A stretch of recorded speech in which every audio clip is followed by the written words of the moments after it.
Sa video na to, ituturo ko sa inyo kung paano mo pwedeng buhayin ang lumang videos nyo ngayong taon.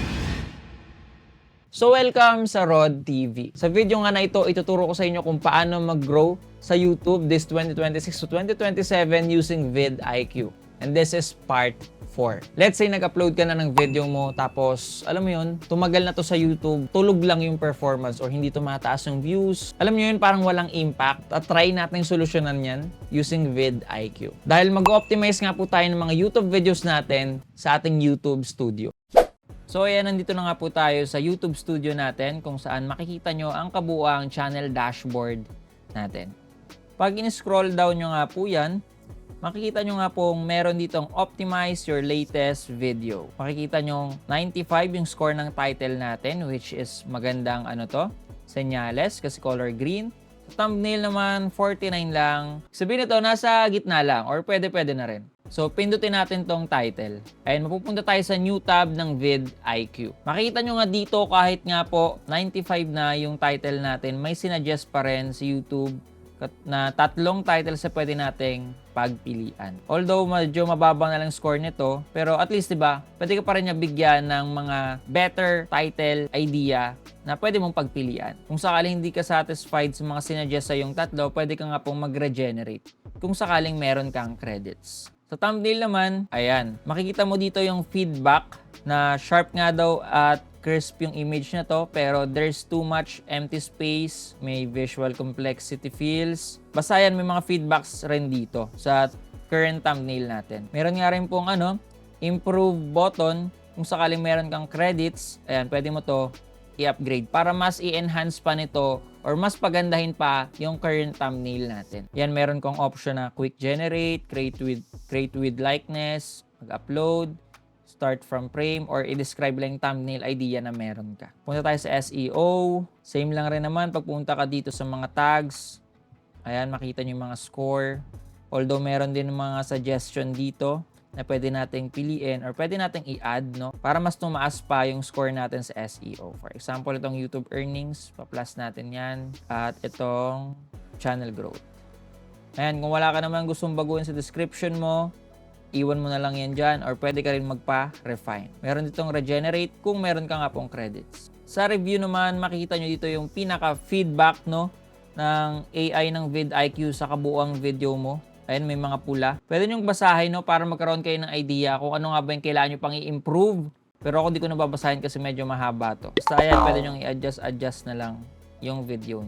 Sa preview naman, nakikita nyo nga po yung itsura ng thumbnail nyo sa isang homepage. Pwede nyo i-light mode, pwede ring dark mode, pwede nyo i-refresh yung mga videos. Ayan, mapupunta tayo sa pangatlo kunyari. Para magka-idea kayo kung mag-i-stand out ba itong video natin na ito. Pwedeng gallery view. Ayan, walang text or title. Pure thumbnail lang. Meron ding search view. Ayan, kapag tapos ka na, pwede nyo pindutin yung save changes. Ayan, i-authorize nyo lang with YouTube. Pag pumunta naman tayo sa content tab natin sa ating YouTube Studio, makikita nyo nga po meron dito yung optimize button. Pindutin lang natin yan. Magpupunta ulit tayo sa new tab ng vidIQ at makikita na nga po natin yung mga videos na in-upload po natin. Try po natin pumili ng video na pwede nating i-optimize. For example, ito. Ayan, try natin i-optimize. Try natin to piliin tong title na to. Sa thumbnail, try natin tong quick generate kung anong gagawin niya or anong isasuggest niya sa atin. Total may credits naman tayo eh. Tingnan natin guys kung maganda or worth it nga ba itong quick generate na to. Ito minsan ayoko sa AI eh. Hindi natin kamukha, nakakainis.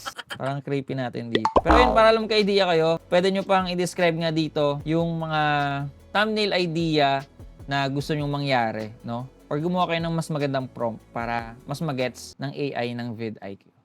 Ayan, pag pumunta naman tayo sa analytics section natin, dito sa ating YouTube Studio, pindutin naman natin itong outliers section. New tab ulit to ng vidIQ guys. So makikita nyo nga po dito guys yung mga videos na pwede nyong kuha ng inspiration or pwede nyong gawin sa next nyong upload. Scroll down nga lang po tayo at makikita nyo na dito yung mga top search terms, mga YouTube shorts din na pwede mong gawin. Ayan, mga keywords, videos, shorts, channels, thumbnails, Alam niyo yun, para magka-idea kayo kung ano nga ba yung mga contents na magandang gawin.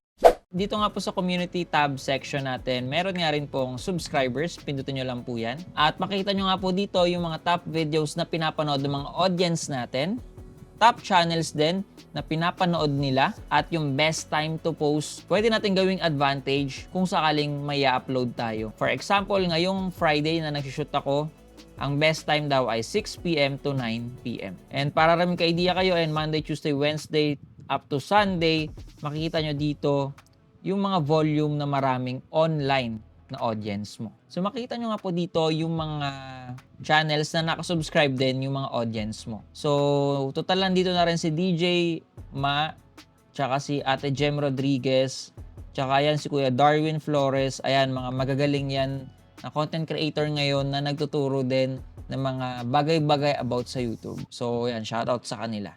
Meron nga rin po dito ang competitors button. Pindutin lang natin yan. Ayun, pwede mo makita dito yung mga data ng competitor mo. Pero ayun, para magka-idea ka, meron ka rin dito channel performance. Ayan. Ito yung sa Rod TV. Nakakuha ko ng 3,731 views noong July 6, 2026. And then yung channel stats natin, makikita nyo rin pala yan dito. So, for example, pwede nyo rin palang tanggalin. Kunyari sa Ivana, tatanggalin natin sa ating competitor. Ayan. Check natin tong vidIQ. Lagay rin natin yung TubeBuddy.